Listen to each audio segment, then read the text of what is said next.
I'll try to present how the mind works, how we usually receive data, process it and make decisions. First, for example, you are seeing something through your eye.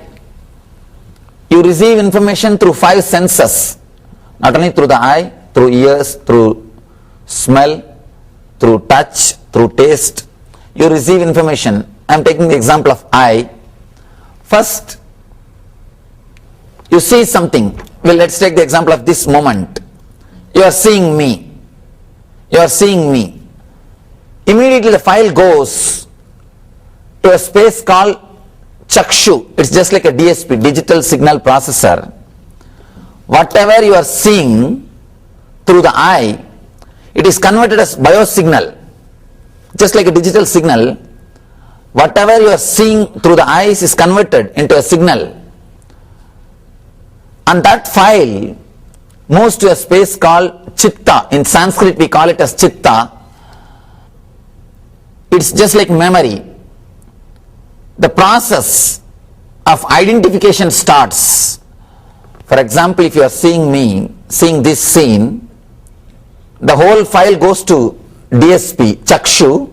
The DSP, the whole file is converted into a biosignal file. It moves to Chitta, memory. In memory, your memory starts analyzing. This is not this, this is not this, this is not this. The elimination process happens in memory. First your Chitta says, your memory says, this is not a stone, this is not a tree, this is not an animal. The process of elimination happens in memory. Next, this is it. The identification happens in mind, manas. In mind, you start identifying. This is a human being. He is here to give a lecture. He is a yoga teacher. You start identifying.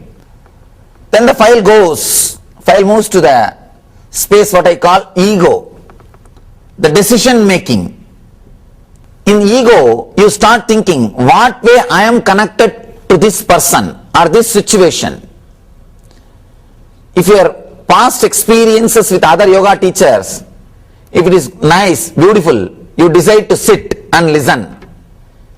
If your past experiences are not good, if you felt, oh, this is not worth, I felt very bored that time, last time I came and attended, but I didn't feel any benefit. If you feel negative, you decide, let's move. This is not the space, this is not the place for me to sit.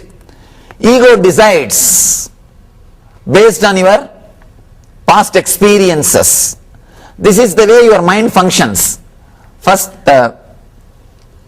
I receives the data, it goes to DSP where the whole file is converted into biosignal.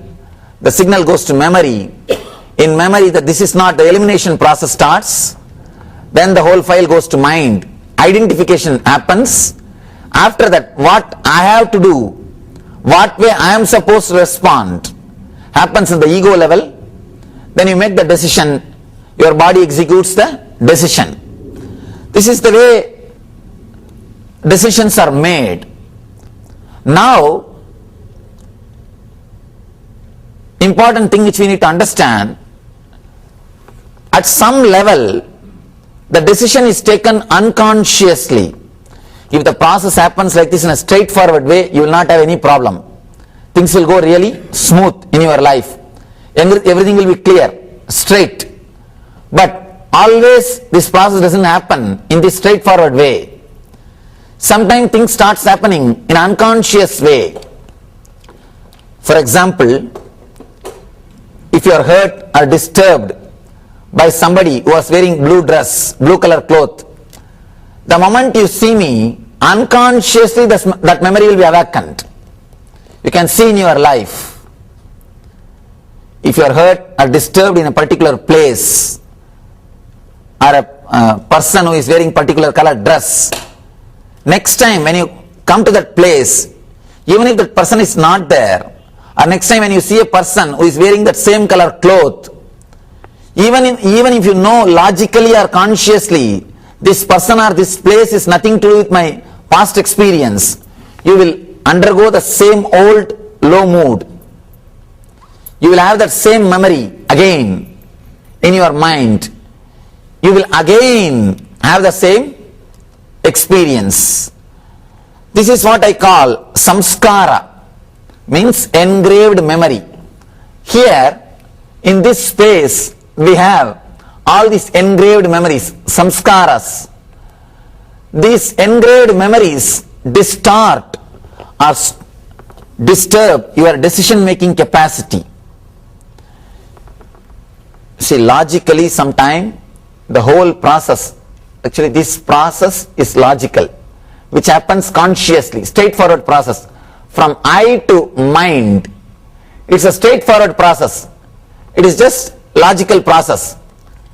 This is the space where politics happens. This is the space where politics happens. This is the space where logical things are moving logically.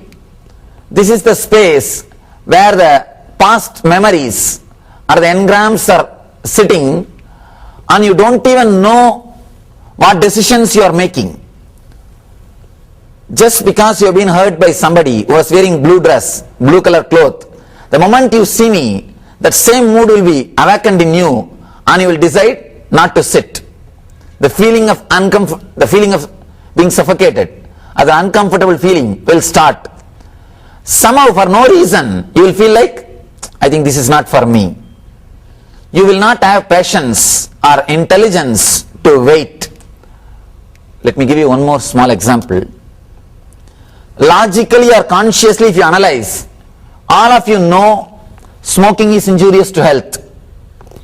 From this part to this part, from I to mind, throughout this process you know smoking is injurious to health according to the data collected by your senses. But suddenly at one point you decide to smoke. Beyond your consciousness, beyond your logic, this is the spot where the unconscious engrams are sitting, unconscious samskaras are sitting, and suddenly, even though you know consciously or logically smoking is injurious to health, when the file moves at this spot, when the file takes a quantum leap at this spot, you just decide to smoke. You decide, let me smoke. Some memory or some experience which you had with the past, you must have felt little relaxed when you smoked, or you must have felt like a hero. You must have felt little, you are doing something which you wanted to do.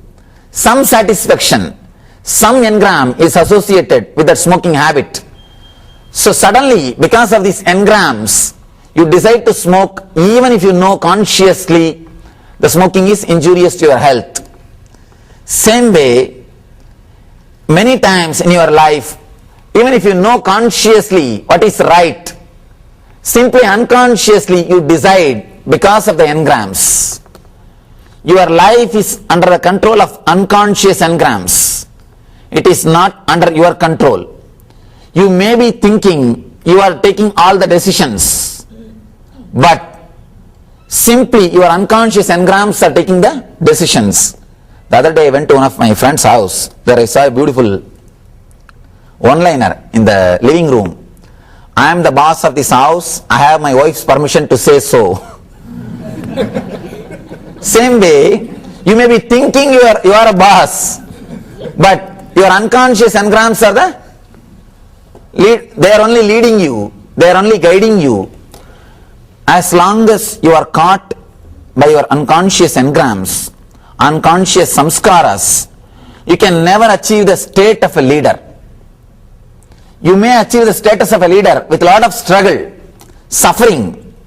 One more thing, if you sit in the leader's chair with a lot of struggle and suffering, you will tend to create the same struggle and suffering for your subordinates.